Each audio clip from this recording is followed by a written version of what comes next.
اهلا بيكم في مطبخ ليليان. النهارده هنعمل مع بعض الديك الرومي المشوي في الفرن، وهقول لكم ازاي نحافظ على الديك بتاعنا طول مدة التسوية يفضل طري، وكمان ازاي التتبيلة بتاعتنا توصل لكل حتة في الديك. اول خطوة في الديك بنبتديها قبليها بيومين من اليوم اللي احنا هنسوي فيه الديك، وهي خطوة ان احنا نعمله محلول النقع، ودي اهم من التتبيلة. هنجيب حلة كبيرة او علبة بلاستيك كبيرة، اي حاجة الديك بتاعنا يقضي فيها وفي نفس الوقت تقضي ان احنا ندخلها جوه التلاجة. هنحتاج فيها عود من القرفة، شوية من الروزماري، وشوية من الجنزبيل الباودر، شرايح برتقان وشرايح ليمون، مش هنعصرها بس هنحطها كده شرايح. وهنحتاج تلت كوباية من الملح وتلت كوباية من السكر. هنحط كل المكونات دي في المية بتاعتنا، وطبعا الديك بتاعنا كان نضيف ومنشفينه كويس قوي بمناديل، ونحطه كده نخلي الصدر يبقى هو الجزء اللي غاطس جوه المية، ونغطيه كويس قوي، وهنسيبه في التلاجة على الأقل 12 ساعة أو يفضل 24 ساعة. انا سبت يوم كامل في التلاجة، وبعد كده بقى هنطلعه ونجهز التتبيلة ان هنتبل بيها الديك. انا فرمت بصلاية كبيرة وطماطماية وكمان نص كوباية من عصير البرتقال، فرمناهم ناعم جدا في الكبة، وصفينا المية بتاعة البصل والطماطم وعصير البرتقال، وخدنا التفل هنخليه مش هنرميه. للتتبيلة كمان هنحتاج معلقتين كبار من الزيت، وتوابل هنحتاج ملح وفلفل طبعا مناسب لحجم الديك بتاعكم، شوية من البابريكا، توم باودر، بهارات 7، وشوية من الكركم وبصل باودر. وهنحتاج كمان معلقتين كبار من الباربيكيو صوص. هنحط التوابل بتاعتنا دي كلها في طبق كده ونقلبهم كويس، وهنقسم نص الكمية على مية البصل والطماطم والنص على التفل، وهنعمل نفس الكلام في الزيت وصوص الباربيكيو، يعني قسمناهم على الطبقين كده. هنقلبهم كويس قوي، نستخدم الجزء السائل بقى اللي هو مية البصل والطماطم وعصير البرتقال مع التوابل عشان نحقن بيه الديك. هنستخدم السيرنج اللي هي بتاعة الطيور والفراخ والحاجات دي. وطبعا جهزنا بقى خضار، بصل وجزر وكرفس وطماطم وفلفل وبرتقانة كده متقطعة شرايح، وفصين توم علشان لما نحطهم مع الديك وهو بيستوي.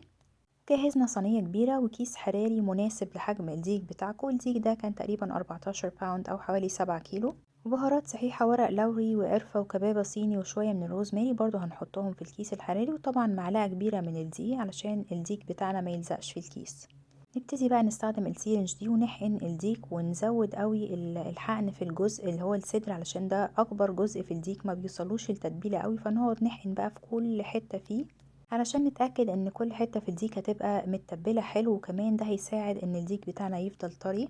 مع طبعا الفترة اللي احنا نقعنا الديك في محلول النقع ده من الحاجات اللي بتخلي الديك بتاعنا يفضل طري طول مدة التسوية. بعد كده خدنا اللي فاضل من مية البصل وقلبناهم كده مع بقية تفل البصل والطماطم بقى، وهنبتدي نتبل الديك من جوه ومن بره، كل حاجة فيه حتى الكبدة والحاجات بتاعة الديك تبلناها وحطيناها جوه الديك. وحطينا كمان جوه الديك شوية من الخضار اللي احنا قطعناه، وبقية الخضار مع البهارات الصحيحة هنحطها في الكيس من تحت كده مع معلقة الدقيق، وندخل الديك بتاعنا ونقفله كويس ونسيبه لتاني يوم في التلاجة عشان يتبل حلو. يوم التسوية هنطلعه من التلاجة ساعة قبل ما نسويه، ونسخن الفرن على درجة حرارة 450، وندخل الديك بتاعنا نص ساعة بس، وبعد كده نوطي درجة الحرارة على 350 ونسيبه حوالي ساعتين كمان، طبعا ده على حسب حجم الديك بتاعكم. في الوقت ده بقى نجهز رز بالخلطة سريع كده. هنحتاج معلقتين من العسل الأسود، ومعانا كمان شوية من اللحمة المفرومة متعصجين، ملح وفلفل، قرفة باودر وقرنفل باودر، وورقتين من اللوري كده، وحطينا معلقة كبيرة من السمنة، وأول ما سخنت حطينا العسل الأسود عليها، وبعد كده حطينا الرز البسمتي. العسل الأسود هيدينا لون مكرمل كده للرز بسرعة من غير ما نحتاج نحط السكر ونستنى انه يكرمل. وأول ما الرز بتاعنا يسخن حلو حطينا التوابل وشوية من اللحمة المفرومة، وبعد كده زودنا المية ونسيبه يستوي. نعمل بقى شوية كبد فراخ كمان، حطينا كده عليها توم وفلفل اسود، سبناها نص ساعة. وهنحتاج بقى توابل ملح وفلفل، كزبرة وكمون وشوية من بهارات الفراخ، وطبعا دبس رمان. اول ما الطاسة بتاعتنا سخنت قوي حطينا معلقة من السمنة، وحطينا الكبدة بتاعتنا بالثوم والفلفل الاسود اللي احنا كنا حاطينه عليها اوريدي، ومش هنقلبها كتير الا لما تبتدي تاخد لون عشان ما تتهريش وما تنزلش ميه. واول ما كلها تغير لون هنحط الفلفل الاخضر والسبايسي، ونحط دبس الرمان، وكده الكبده بتاعتنا بتستوي وما بتاخدش وقت كتير على النار. وكمان حمصنا كده شويه مكسرات في معلقه سمنه علشان نحطهم على الرز بتاعنا. الديك بتاعنا خد ساعتين ونص في الفرن وطلع بالشكل الجميل ده. انا بسيبه جوه الكيس نص ساعه على الاقل، ما بفتحوش خالص. بعد كده جهزنا السيرفيس بتاعنا بقى وحطينا الرز كده، ونبتدي نحط عليه بقى كبد الفراخ والمكسرات اللي احنا جهزناها. وبعد كده نفتح الكيس الحراري على الديك زي ما انتوا شايفين استوى خالص لدرجة ان العظم تقريبا هيخرج من اللحم.